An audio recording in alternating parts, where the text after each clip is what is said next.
Criação e queda. No início de tudo, antes da concepção do tempo, Deus existia como o único ser desde a eternidade. Em um ato majestoso, ele decidiu criar os céus e a terra, dando origem a toda a existência, uma obra magnífica que refletia sua soberania e sua criatividade incomparável. A maior conquista de sua criação veio com a formação do homem.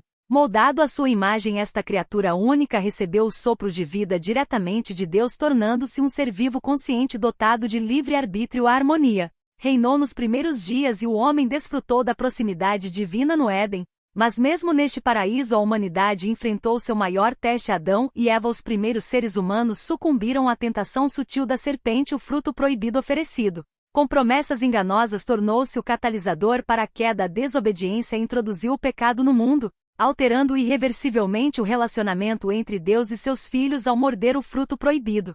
Adão e Eva experimentaram a dura realidade de afastamento de Deus. Suas ações resultaram não apenas em sua própria queda espiritual, mas também a herança do pecado. Para toda a humanidade, a inicial pura foi substituída pela consciência do bem e do mal, e o Éden foi abandonado, guardado por querubins. Este episódio fundamental, registrado nas páginas da Bíblia, ilustra a fragilidade humana, o evento da criação e a queda ressoa por toda parte. Escritura mostrando a necessidade de redenção e apontando para a promessa de um Salvador que restauraria a comunhão perdida entre Deus e a humanidade. Antes do dilúvio, a trajetória da humanidade depois a queda de Adão e Eva revela a complexidade da natureza humana e a busca incessante de Deus pela restauração. Os descendentes de Adão começaram a se multiplicar e entre seus filhos Abel e Cai surgiu uma história marcada pela tragédia e movidos pelo ciúme e pela inveja cometeram o terrível ato de matar o seu próprio irmão Abel. Este ato de violência marca um ponto de viragem na história humana, mostrando como o pecado pode criar raízes e destruir os alicerces da sociedade. À medida que a população aumenta, a corrupção espalharam-se pela terra, a maldade e a injustiça tornaram-se onipresentes e a criação divina afastou-se da harmonia inicialmente desejada. Em resposta a esta degradação moral, Deus decidiu agir de uma forma que perturbasse toda a criação. O dilúvio. Noé, um homem justo e reto, encontrou favor aos olhos de Deus. Instruído a construir uma arca, ele foi responsável por preservar a vida durante o cataclismo vindouro. Animais de todas as espécies, bem como a família de Noé, embarcaram na arca, que tornou-se o refúgio da sobrevivência. O EOS do dilúvio cobriu a terra, erradicando todas as formas de vida corrupta. A arca, guiada pela mão divina, flutua nas ondas tumultuadas, preservando a esperança de uma nova era. Após longos dias de dilúvio, a arca pousou nas montanhas de Arara e Noé e sua família desembarcaram para testemunhar a promessa de Deus de nunca mais destruir a terra. Desta forma, a história antes do dilúvio, marcada pelo pecado, o julgamento e a preservação graciosa de um remanescente justo, permanece um lembrete eterno da justiça e misericórdia divinas. É uma história que moldou o curso da história bíblica, enfatizando a necessidade contínua de redenção e a promessa de uma nova criação após o dilúvio. Após o dilúvio, a humanidade, representou pelos descendentes de Noé, se viu diante do desafio de repovoar a terra. Os filhos de Noé, Rã e Jafete, tornaram-se os ancestrais da nação, que foram espalhados por toda a terra, contribuindo para a diversidade da criação. É muitas vezes considerada o ancestral dos povos semitas. Entre seus descendentes estão grupos como os hebreus, os arameus e os árabes. Em particular, é através da linhagem de Sem que surge Abraão, que se tornará uma figura central na história bíblica como pai das nações e patriarca dos hebreus. Jafete é tradicionalmente associado aos povos indo-europeus. Entre seus descendentes estão os gregos, os romanos,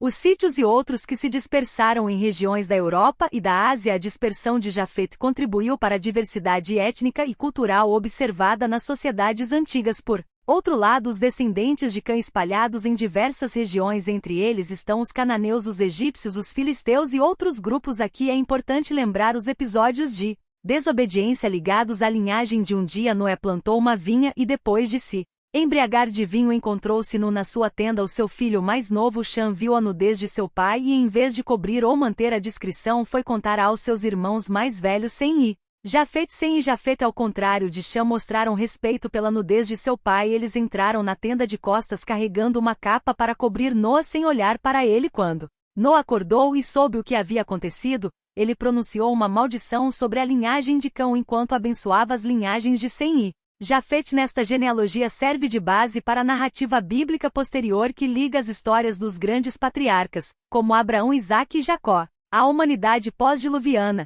também contribui para a compreensão das diferentes nações e culturas que surgiram na antiguidade a partir da perspectiva bíblica do Patriarcas. A saga dos patriarcas, marcada por relações familiares complexas e eventos divinamente orquestrados, desempenhou um papel fundamental na história bíblica, moldando o destino do povo de Deus. Abraão, primeiro chamado Abraão, e sua esposa Sara receberam uma promessa extraordinária de Deus de que se tornariam pais, apesar da idade avançada. Porém, devido à sua idade, não puderam conceber um filho.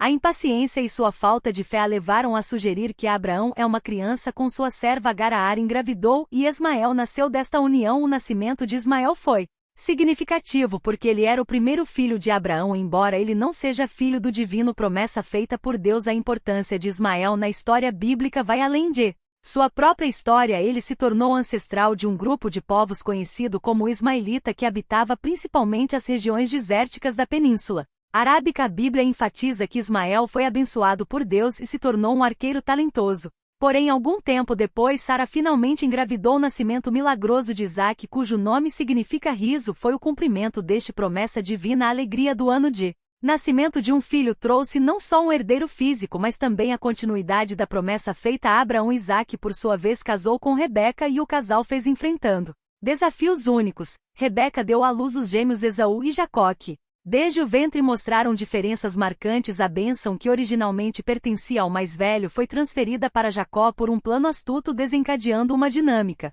familiar complexa. Após receber a bênção de seu pai Isaque, ao enganar seu pai e irmão Esaú, Jacó fugiu para escapar da ira de Esaú. Jacó, cujo nome significa aquele que suplanta, teve seu próprio encontro com Deus e seu nome foi mudado para Israel, que significa aquele que leu com Deus. Ele gerou 12 filhos que se tornaram líderes das 12 tribos de Israel.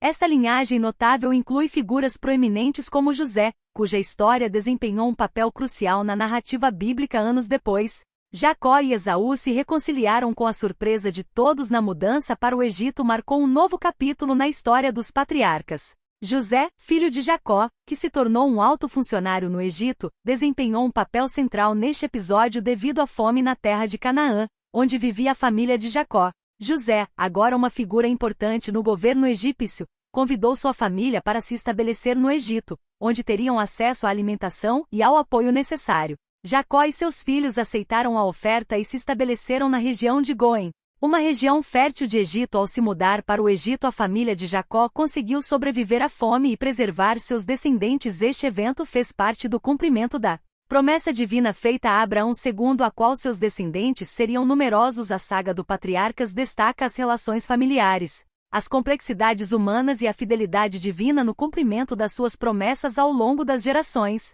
Cada passo desta jornada preparou o cenário para eventos futuros, abrindo caminho para a revelação contínua do plano de Deus na história do êxodo e deserto do seu povo. A epopeia do êxodo e a travessia do deserto revelam não apenas a liderança inspiradora de Moisés, mas também a poderosa intervenção de Deus em favor de seu povo, moldando assim a identidade da nação de Israel. Moisés, um homem escolhido por Deus desde o seu nascimento, ressuscitou como um líder incomparável nomeado por Deus para conduzir os filhos de Israel à liberdade. Moisés confrontou poderoso faraó exigindo a libertação do povo hebreu. Este encontro face a face culminou no evento milagroso do Êxodo, quando Deus, através de Moisés, guiou seu povo para fora do Egito. A história atingiu seu clímax com a travessia do Mar Vermelho, os Emirados Árabes Unidos milagrosamente divididos, permitindo que os israelitas caminhando em terra firme enquanto as ondas formavam um muro imponente à esquerda e à direita. Este evento não apenas simbolizou a liberdade da escravidão, mas também afirmou a credibilidade de Moisés como líder escolhido por Deus, já que a jornada do Êxodo não terminou com esta travessia triunfante. A peregrinação no deserto tornou-se um período de provação e revelação divina. Os israelitas, embora tenham testemunhado milagres extraordinários, encontraram desafios que desafiaram a sua fé e a sua fé. A confiança em Deus testada. A travessia do deserto foi marcada pela necessidade de aprender e purificar-se. Durante 40 anos o povo de Israel vagou enfrentando escassez de comida e água, mas também recebendo orientação divina através de Moisés. Esta jornada forjou a perseverança do povo e estabeleceu os alicerces para a formação de uma comunidade comprometida com a aliança divina. A liderança de Moisés, ancorada na orientação de Deus, Guiou os israelitas através deste deserto de desafio até o limiar da terra prometer. Cada passo apesar dos obstáculos foi peça essencial na complexa tapeçaria da história de Israel, destacando a fidelidade de Deus e a importância da obediência. No entanto,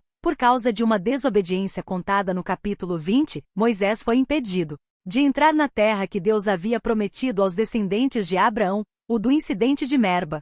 Os israelita pessoas estavam com sede e pediram a Moisés que lhes trouxesse água. Deus instruiu Moisés a falar com uma rocha para que a água saísse em seu lugar. Moisés, irritado com os murmúrios do povo, bateu 2 vezes na rocha com seu cajado num acesso de frustração, desobedecendo às instruções divinas. Por causa dessa desobediência, Deus anunciou a Moisés que não entraria na terra prometida. No final de sua jornada, Moisés subiu ao Monte Nebo, de onde contemplou a terra prometida sem poder entrar nela. Morreu ali aos 120 anos e foi sepultado por Deus num lugar que permaneceu desconhecido. Embora Moisés não tenha podido entrar fisicamente na terra prometida, seu papel como líder e legislador deixou um legado duradouro. Sua morte marcou o fim do NIR e a transição da liderança para Josué, que levaria os israelitas a conquistar a terra prometida. A conquista da terra prometida. A conquista de Josué de a terra prometida após a morte de Moisés é uma saga emocionante que destaca não apenas a liderança corajosa de Josué, mas também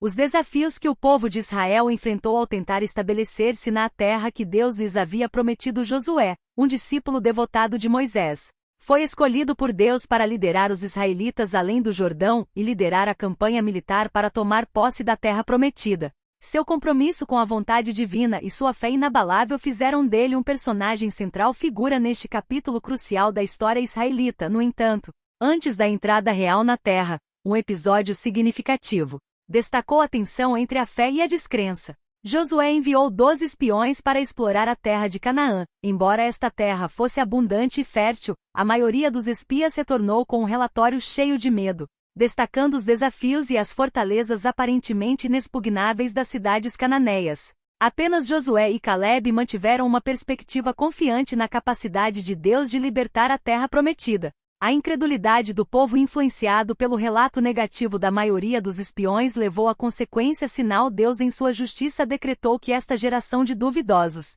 não entraria na terra prometida. Assim, durante 40 anos os israelitas vagaram pelo deserto, aprendendo lições de confiança e total dependência de Deus. Finalmente, sob a liderança de Josué, a conquista da terra prometida começou gradual e estrategicamente. Cidades como Jericó, conhecidas por seus imponentes muros, caíram sob as plantas divinamente forjadas. Cada vitória, apesar dos desafios, confirmou a fidelidade de Deus à sua promessa e fortaleceu a confiança do povo em Josué como seu líder nomeado. A conquista gradual da terra prometida simbolizou não apenas o cumprimento das promessas feitas a Abraão, Isaque e Jacó, mas também consolidou a posição de Israel como povo escolhido de Deus. Este capítulo da história bíblica relata eventos épicos de batalha e vitória, destacando a importância da fé, obediência e uma confiança inabalável na providência divina. É música? Período dos Juízes. O período dos Juízes, uma fase da história de Israel situada entre a conquista da terra prometida e o estabelecimento da monarquia, é marcada pela repetição de ciclos reveladores de instabilidade espiritual do povo e sua tendência de desobedecer a Deus. Durante este período, os israelitas passaram por ciclos de apostasia, afastando-se da adoração exclusiva de Deus, entregando-se a práticas idólatras e desobedecendo às leis divinas. Este ciclo de desobediência levou à opressão por parte das nações vizinhas, fazendo com que os israelitas implorem a ajuda divina em sua misericórdia. Deus levantou juízes para libertar o povo da opressão e devolvê-lo ao caminho de Ob. Esses líderes, inspirados pelo Espírito Santo, desempenharam papéis cruciais durante os tempos turbulentos dos juízes. Entre eles, Gideão se destaca, um líder corajoso que, apesar de sua relutância inicial, levou os israelitas à vitória contra os medianitas. Nesta batalha que Deus pediu a Gideão que reduzisse muito o tamanho do seu exército para mostrar que a vitória seria uma obra divina com um pequeno grupo de homens. Gideão derrotou os medianitas usando uma estratégia engenhosa envolvendo tochas e arremessadores. Durante a noite, esta notável vitória fez de Gideão o juiz de Israel. Por 40 anos escalou outro juiz para superar desafios pessoal enquanto liderava os israelitas contra seus inimigos.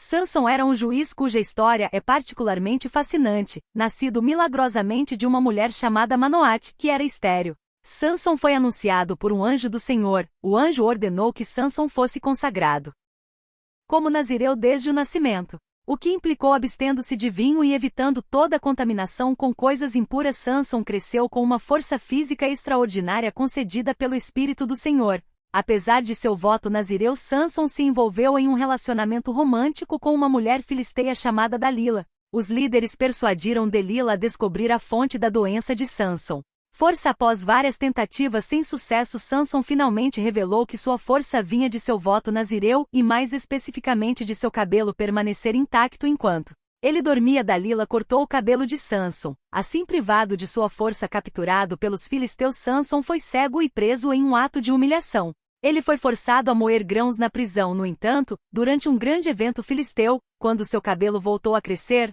Sâmson orou a Deus por ele em uma demonstração final de força. Ele derrubou as colunas do templo onde foi mantido, matando muitos filisteus enquanto sacrificava sua própria vida para libertar Israel da opressão filisteia. Além de seus líderes, Samuel emergiu como uma figura proeminente no final do período dos juízes. Sua ira também é digna de atenção. Elcanã, um homem com duas esposas, Penina e Ana, teve uma vida familiar perturbada pela esterilidade de Ana. Todos os anos a família foi ao santuário de Silo para adorar a Deus. Um dia, em sua grande angústia, Ana orou fervorosamente ao Senhor, prometendo dedicar seu filho a ele se Deus ouvisse sua oração. Deus ouviu sua súplica e ela concebeu um filho, a quem chamou de Samuel, querendo dizer peça a Deus. Após seu desmame, Ana o confiou ao serviço do Senhor sob os cuidados do padre Elias no santuário do Silo. Samuel cresceu a serviço de Deus.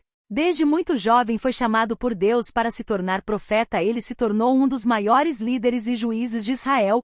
O período dos juízes é caracterizado pela interação dinâmica entre a infidelidade de Israel, a disciplina divina e a graça de Deus manifestada através dos líderes que ele nomeou. Esta fase da história de Israel preparou o terreno para a transição para o área dos reis, marcando uma nova etapa na jornada do povo de Deus. Monarquia. O período da monarquia em Israel foi marcado por grandes eventos, começando com a exigência do povo por um rei, passando pelos reinados de Saul, Davi e Salomão até a trágica divisão do reino. Após a morte, o desejo do povo por um rei foi motivado pela observação de outras nações, que eram governadas por monarcas. Embora Deus tenha aceitado esse pedido, refletia uma certa desconfiança do povo em relação a ele como governante supremo. Respeitando a vontade do povo que Deus deu eles um rei, Saul foi como o primeiro rei de Israel. O reinado de Saul foi marcado por sucessos notáveis, como a vitória sobre o Amal, mas também por fracassos, incluindo a desobediência às ordens divinas. Então Davi,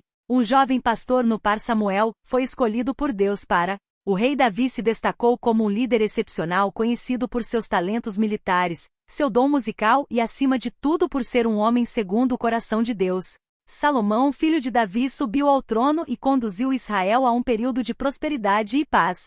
O reinado foi marcado por conquistas notáveis, como a construção do templo em Jerusalém, mas também por desafios como o aumento de impostos e o crescente descontentamento do povo. Após a morte de Salomão, o reino de Israel foi dividido em duas partes: o reino de Israel ao norte e o reino de Judá ao sul. Esta divisão, causada pela gestão fiscal de Salomão, teve sérias consequências para ambas as nações. O reino de Israel ao norte experimentou uma série de reis, muitos dos quais se afastaram da obediência a Deus. A idolatria tornou-se comum e líderes como Acabe e Jeorão afastaram o povo da adoração ao Senhor. Profetas como Elias e Eliseu foram enviados por Deus para denunciar a idolatria e chamar o povo ao arrependimento. A desobediência persistente levou ao julgamento divino, culminando na queda do Reino do Norte durante a invasão assíria e o exílio de seu povo. Enquanto isso, no Reino de Judá, ao sul, a linhagem de Davi continuou a governar. Houve períodos de obediência e reforma,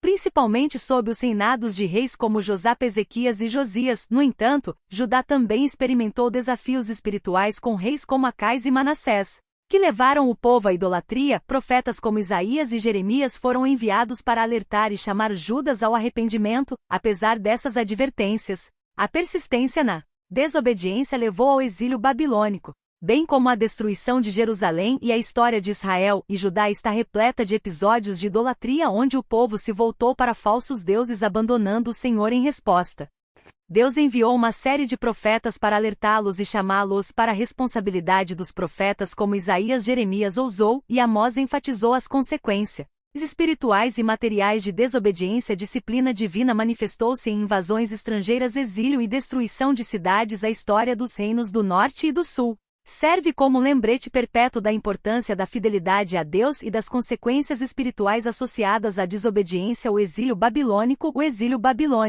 representa um dos períodos mais sombrios da história de Israel, marcados pela queda de Jerusalém, o exílio do povo na Babilônia e, paradoxalmente, a ação notável de profetas como Jeremias, Ezequiel e Daniel. A história do exílio babilônico começa com a invasão de Jerusalém pelo rei Nabucodonosor e suas tropas babilônicas. Este evento culminou com a destruição do templo e a deportação do povo judeu para a Babilônia, um exílio que durou várias décadas. A cidade, uma vez que um símbolo da presença divina, foi reduzido a ruínas e o povo escolhido de Deus foi levado cativo para uma terra estrangeira. No coração desta crise surgiram profetas notáveis desempenhando papéis cruciais na orientação e consolação do povo exilado. Jeremias, conhecido como o profeta das lágrimas, previu a destruição iminente de Jerusalém e exortou o povo a aceitar a disciplina divina. Daniel, cativo na corte babilônica, distinguiu-se pela fidelidade a Deus apesar das provações, bem como pelos dons de interpretação de sonhos, visões. O próprio Ezequiel, entre os exilados, comunicou visões e mensagens simbólicas enfatizando a importância do arrependimento e da esperança em um futuro. Permaneceu entre as visões de Ezequiel. A do Vale dos Osmans Secos é particularmente memorável. Simbolizava o estado desolado e aparentemente sem esperança de Israel durante seu exílio na Babilônia. Os Emirados Árabes Unidos secos representavam a nação de Israel privada de vida espiritual e nacional, mas o ato de profetizar sobre suas águas os fez viver novamente. Foi uma promessa divina de restaurar Israel, simbolizando a futura ressurreição espiritual, a reunificação nacional e o retorno do exílio. O exílio babilônico também foi um tempo de purificação espiritual. Longe de sua terra e do templo, os israelitas se depararam com uma oportunidade de reflexão e arrependimento. Em sua misericórdia, Deus não os abandonou mesmo no exílio. Através dos profetas, ele lhes ofereceu palavras de conforto, promessas de restauração e instruções para buscarem a paz na cidade onde haviam sido exilados. O exílio babilônico se tornou um período de renovação espiritual. O povo começou a buscar mais a Deus, tomando consciência intensa da necessidade do arrependimento e da importância da aliança com o Senhor. Este período de purificação preparou o caminho para o seu retorno à terra prometida e a reconstrução do templo após o decreto de Ciro, o rei da Pérsia. A restauração. O período de a restauração marca um capítulo decisivo na história de Israel, caracterizado pelo retorno do povo à terra prometida, pela reconstrução do templo e dos muros de Jerusalém, bem como por um renascimento espiritual e um retorno ao ensino da lei. Após várias décadas de cativeiro babilônico, o rei persa Ciro emitiu um decreto permitindo que os judeus retornassem à sua terra natal sob a liderança de Zorobabel, Esdras e Neemi. O povo empreendeu seu retorno à terra prometida. Este retorno simbolizou não apenas um movimento físico, mas também o início de uma restauração espiritual. Uma das primeiras tarefas realizadas após o retorno foi a reconstrução do templo em Jerusalém. Apesar dos desafios e da oposição, o templo foi reconstruído sob a liderança de Zorobabel,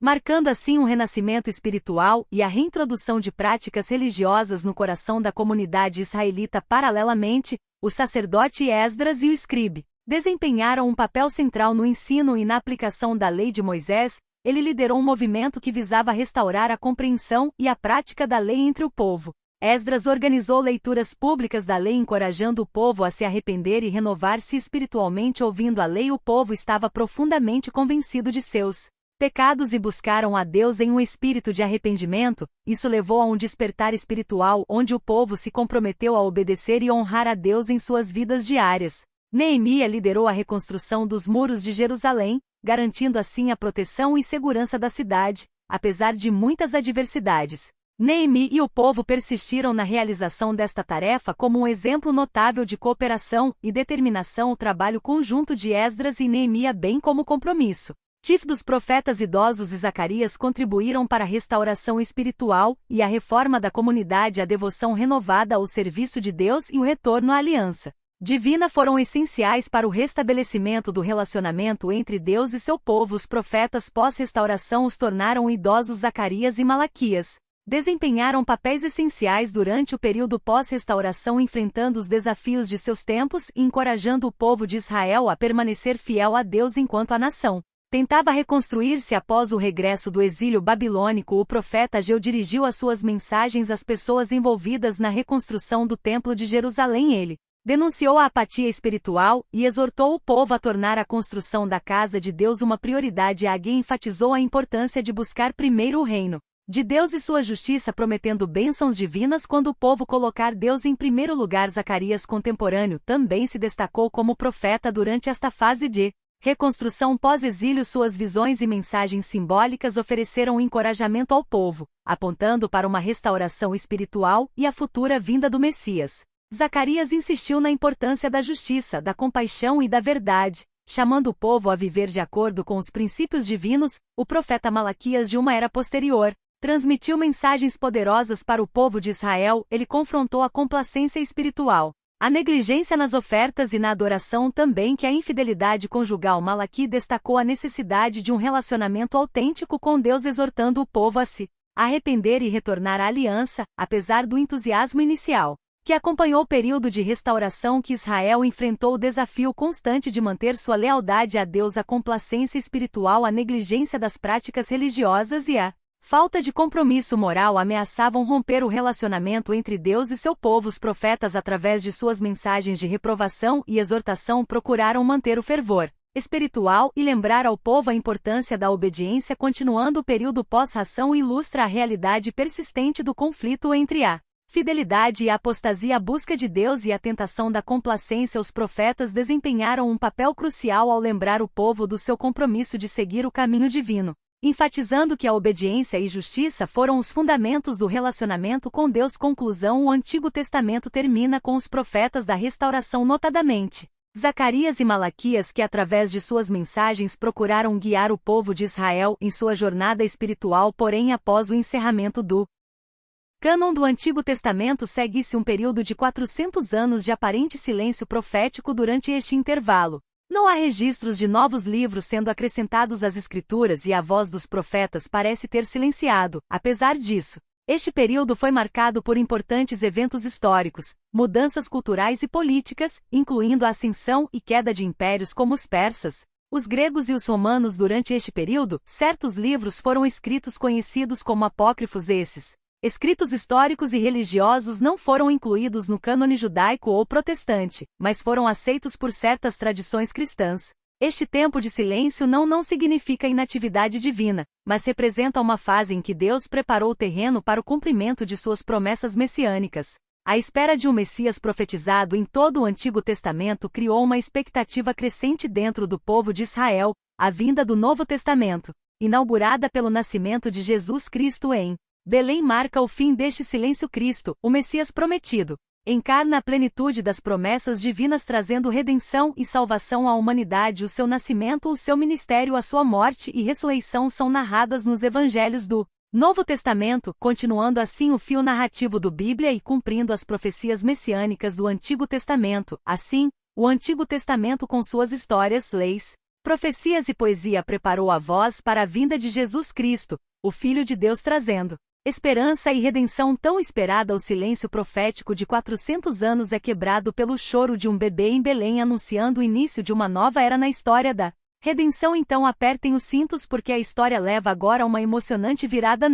Não esqueça de deixar o like e se inscrever no canal. Vamos para o vídeo. Contexto político e cultural. O contexto político e cultural do período intertestamentário foi marcado por profundas convulsões geopolíticas, nomeadamente a queda do Império Medo-Persiano e a ascensão de Alexandre o Grande, que deixou um legado duradouro através da difusão da cultura helênica no século IV a.C. Alexandre o Grande conquistou o Império Medo-Persiano, inaugurando assim um novo ar na história. Seu império, que se estendeu do Egito à Índia, favoreceu a fusão de muitas culturas sob a influência da cultura helênica. Fenômeno conhecido como helenismo modificou profundamente a linguagem, a arte, a filosofia e até a religião em grandes áreas do mundo. Após a morte de Alexandre, seu império foi dividido entre seus generais. O Egito ficou sob o domínio dos Ptolomeus, enquanto a Síria era governada pelos Seleucidas. A região de Israel tornou-se um campo de batalha entre estes dois impérios, impondo muitos desafios ao povo judeu sob os Ptolomeus.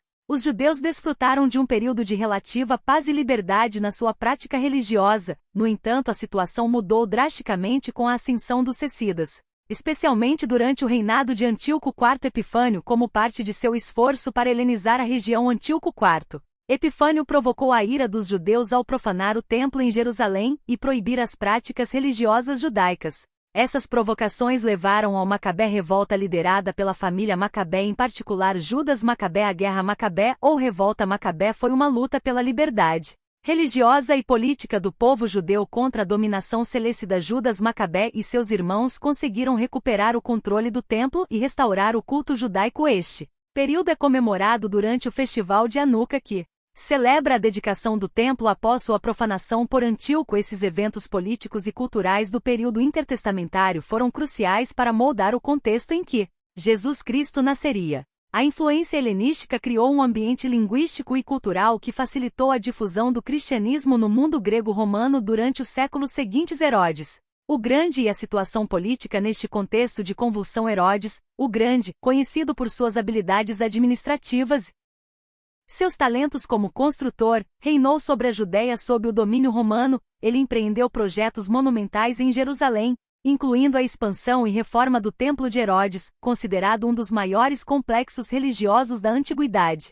Suas conquistas arquitetônicas se estenderam também a outras regiões de seu reino, com a construção de fortalezas palacianas e do aqueduto. Além de suas proezas arquitetônicas, Herodes se esforçou para garantir a estabilidade política da região, manteve relações hábeis com o Império Romano e implementou políticas destinadas a fortalecer a economia local. Porém, o reinado de Herodes também foi marcado por aspectos sombrios que sua paranoia o levou a cometer atos violentos, incluindo a execução de membros de sua própria família. Herodes era conhecido por sua crueldade, suprimindo rapidamente qualquer ameaça percebida ao seu poder. Seja real ou imaginário, o massacre dos inocentes descrito no Novo Testamento é um acontecimento infame atribuído a Herodes na sua tentativa de eliminar qualquer rival potencial. É importante lembrar que o reinado de Herodes ocorreu num contexto político instável. A Judéia, sob o domínio romano, foi vítima de descontentamento e os judeus aspiravam recuperar a sua liberdade nacional. A expectativa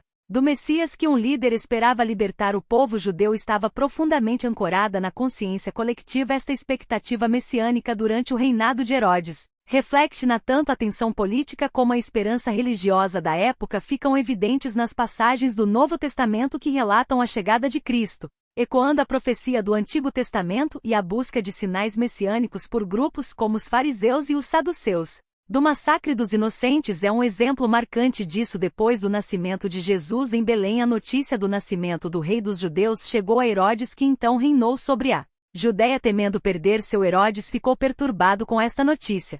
Convocou os magos do Oriente para descobrir onde nasceria o Messias. Os magos, guiados pela estrela, encontraram Jesus em Belém e o adoraram, avisados em sonho para não voltarem para Herodes. Partiram por outro caminho frustrante assim os planos do rei. Furioso por não ter recebido informações precisas dos sábios, Herodes ordenou uma ação atroz. Ele mandou matar todos os meninos menores de 2 anos em Belém e arredores, na esperança de eliminar a ameaça ao seu poder. Antes da execução desta ordem, um anjo apareceu para José em sonho, alertando-o do perigo. José, Maria e o jovem Jesus fugiram para o Egito, escapando assim do massacre. O reinado de Herodes o Grande foi, portanto, um período de contraste, misturando realizações arquitetônicas e administração notável a uma tirania marcada pela paranoia e pela violência. Esta tensa o contexto político e a expectativa de um Messias prepararam o cenário para a era do Novo Testamento e a vinda de Jesus Cristo. Jesus e a convergência cultural. O nascimento de Jesus ocorreu produzido em um momento de convergência cultural entre as culturas helênica, romana e judaica.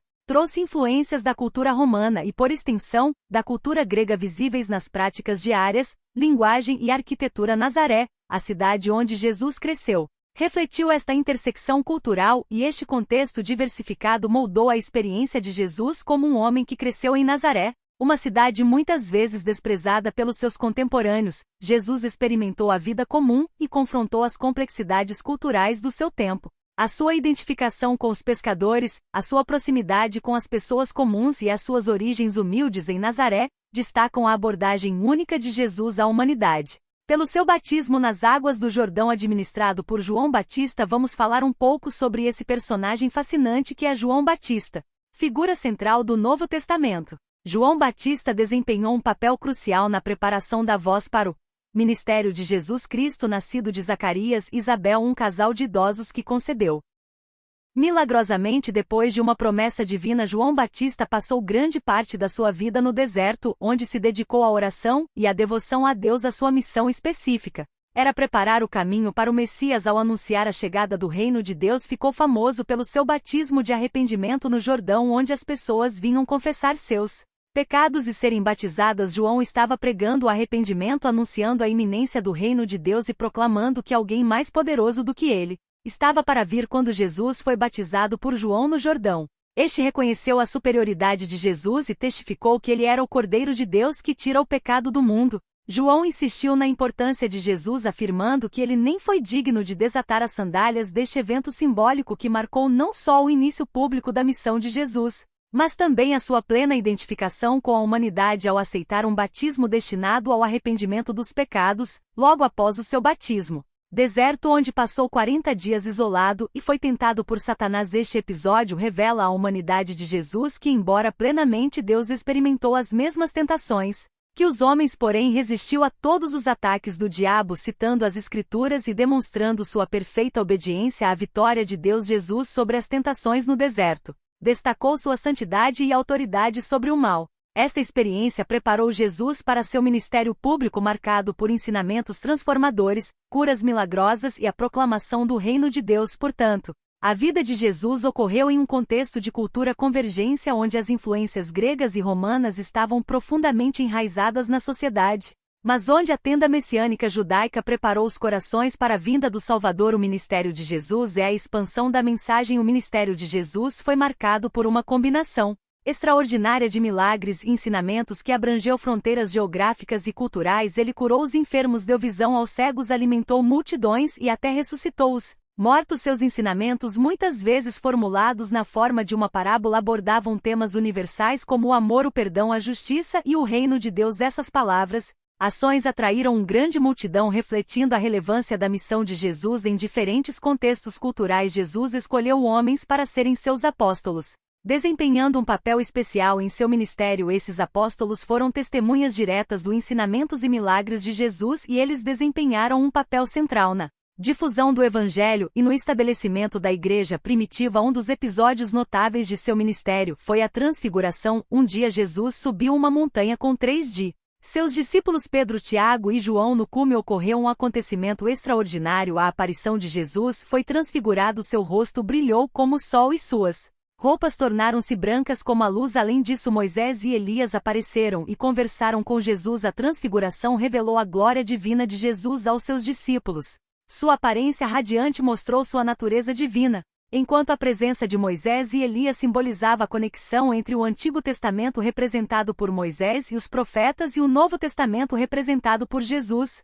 A voz do céu proclamando Jesus como o amado Filho de Deus confirmou a sua identidade messiânica. Este acontecimento precedeu a ascensão final de Jesus a Jerusalém, onde seria preso, julgado e crucificado. A transfiguração preparou os discípulos para enfrentar os acontecimentos que viriam, em particular a paixão da CDH. Sendo testemunha da glória divina de Jesus, fortaleceu sua fé e os ajudou a compreender que a morte e a ressurreição faziam parte do plano de Deus. À medida que o ministério de Jesus continuava, ele despertou crescente descontentamento entre as autoridades religiosas e políticas. Sua popularidade e reivindicações de divindade fizeram dele uma figura controversa. Autoridades religiosas, notadamente os fariseus e escribas, sentiram-se ameaçados pelos ensinamentos radicais de Jesus, que muitas vezes desafiavam as suas tradições e insistiam na justiça, na misericórdia e no amor, em vez de numa interpretação legalista da lei. Além disso, os líderes religiosos perceberam a crescente influência de Jesus sobre o povo como uma ameaça à ordem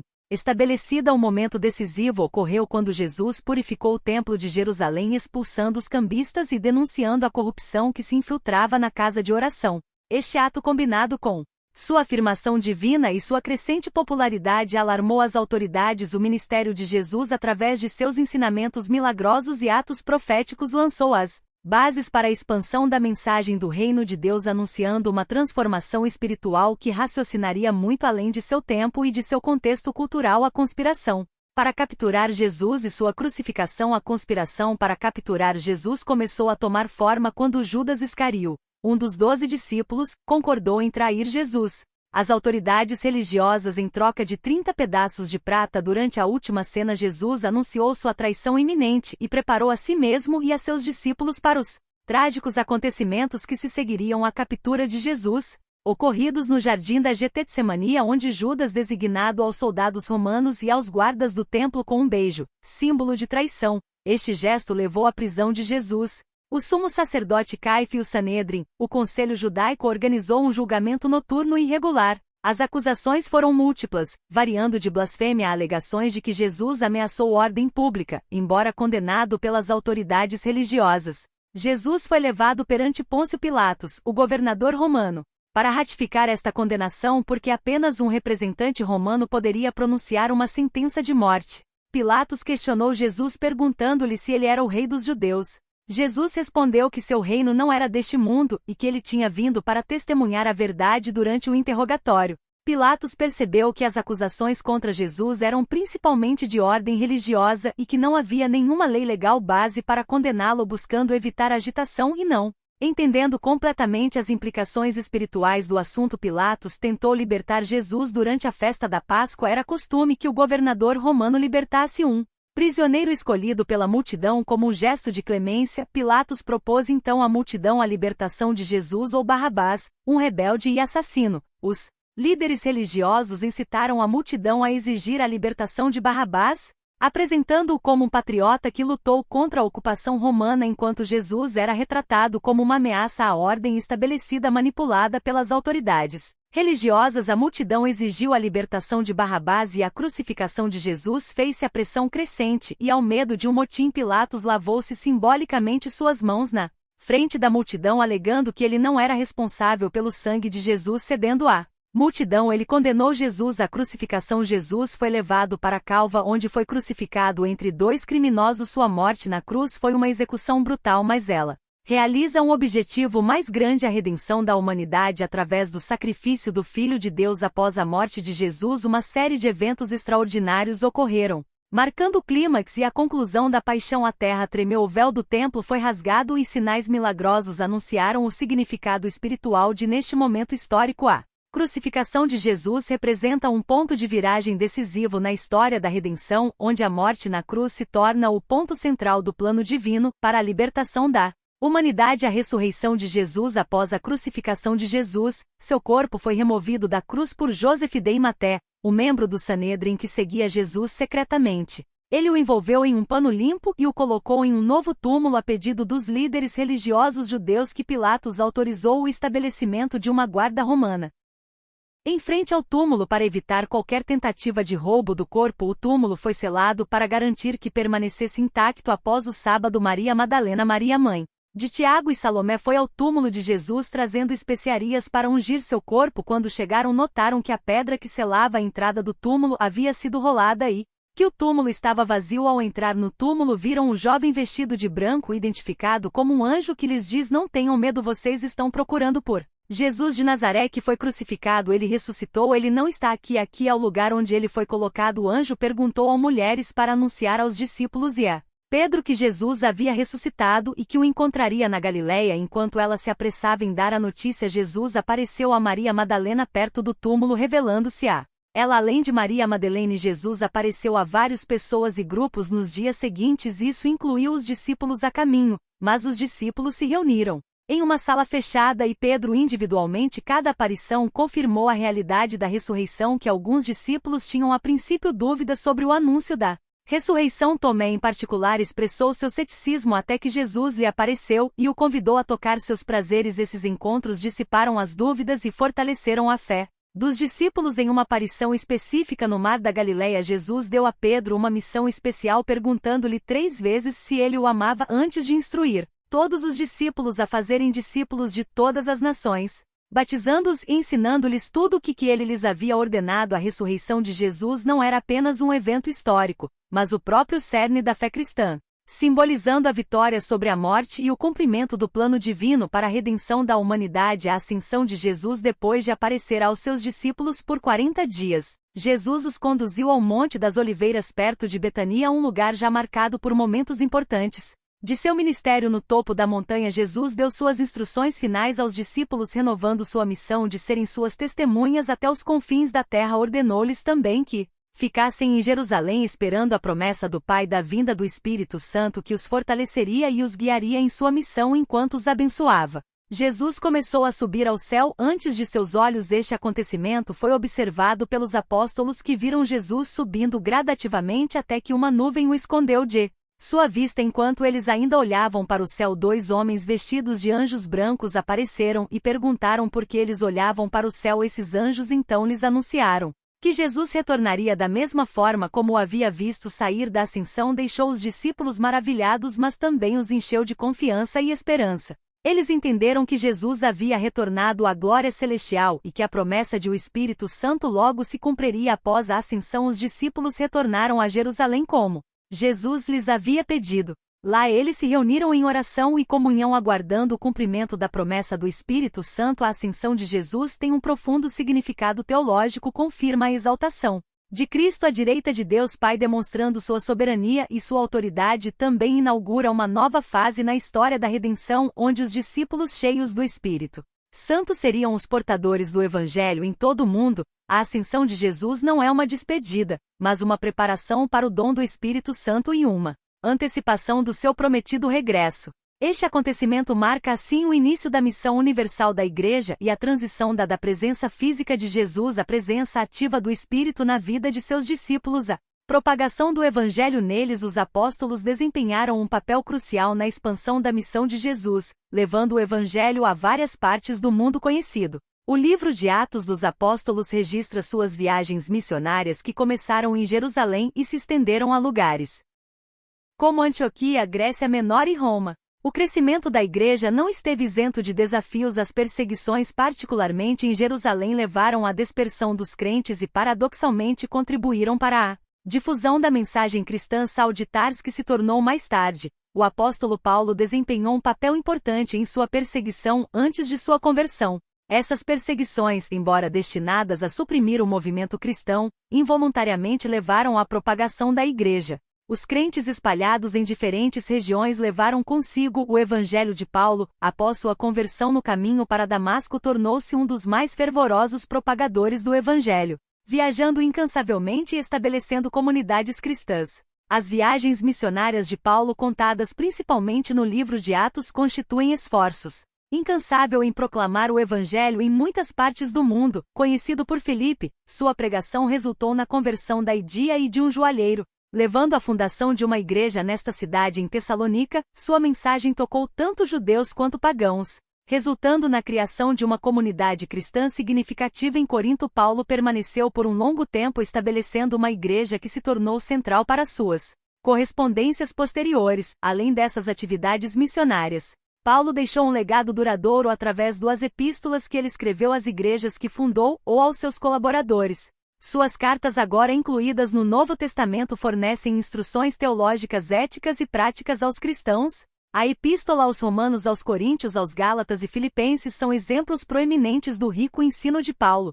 Apesar de seu profundo impacto, Paulo teve que enfrentar muitos desafios. Ele foi preso várias vezes por causa de sua pregação. Essas viagens missionárias frequentemente o colocaram em perigo, exposto à hostilidade das autoridades romanas e dos judeus, que opôs-se à difusão do cristianismo. Paulo também teve de enfrentar perseguições no seio das comunidades cristãs, sobretudo devido a divergências teológicas ou diferenças na sua abordagem pastoral. No entanto, perseverou apesar das adversidades, permanecendo firmemente empenhado na difusão do Evangelho e no fortalecimento do cristianismo. Igrejas que ele fundou. A perseverança de Paulo e dos apóstolos em proclamar o Evangelho, mesmo em face da perseguição, foi o catalisador para o rápido crescimento cristão no Império Romano, abrindo o caminho para o estabelecimento da igreja primitiva em todo o mundo. A perseguição sob Nero e o Apocalipse de João. No ano 64 DC, um grande incêndio devastou Roma. O imperador Nero, procurando desviar as suspeitas que pesavam sobre ele, acusou os cristãos de serem responsáveis pela tragédia. Este evento marca o início de intensa perseguição aos seguidores de Cristo, acusados injustamente de cristãos que sofreram prisão, tortura e execuções. Este período de perseguição liderado por Nero é historicamente significativo e é mencionado por historiadores como Tácitos. Durante esta perseguição, o apóstolo Paulo foi preso novamente em Roma, ao contrário de sua primeira detenção que lhe deixou esta liberdade. Esta segunda prisão foi muito mais severa. Foi durante este período que Paulo escreveu suas últimas cartas, em particular a segunda epístola a Timóteo. Enquanto ele estava no cativeiro, Paulo foi martirizado durante o reinado de Nero, provavelmente por decapitação. Essas epístolas escritas na prisão permanecem fontes essenciais do ensino cristão.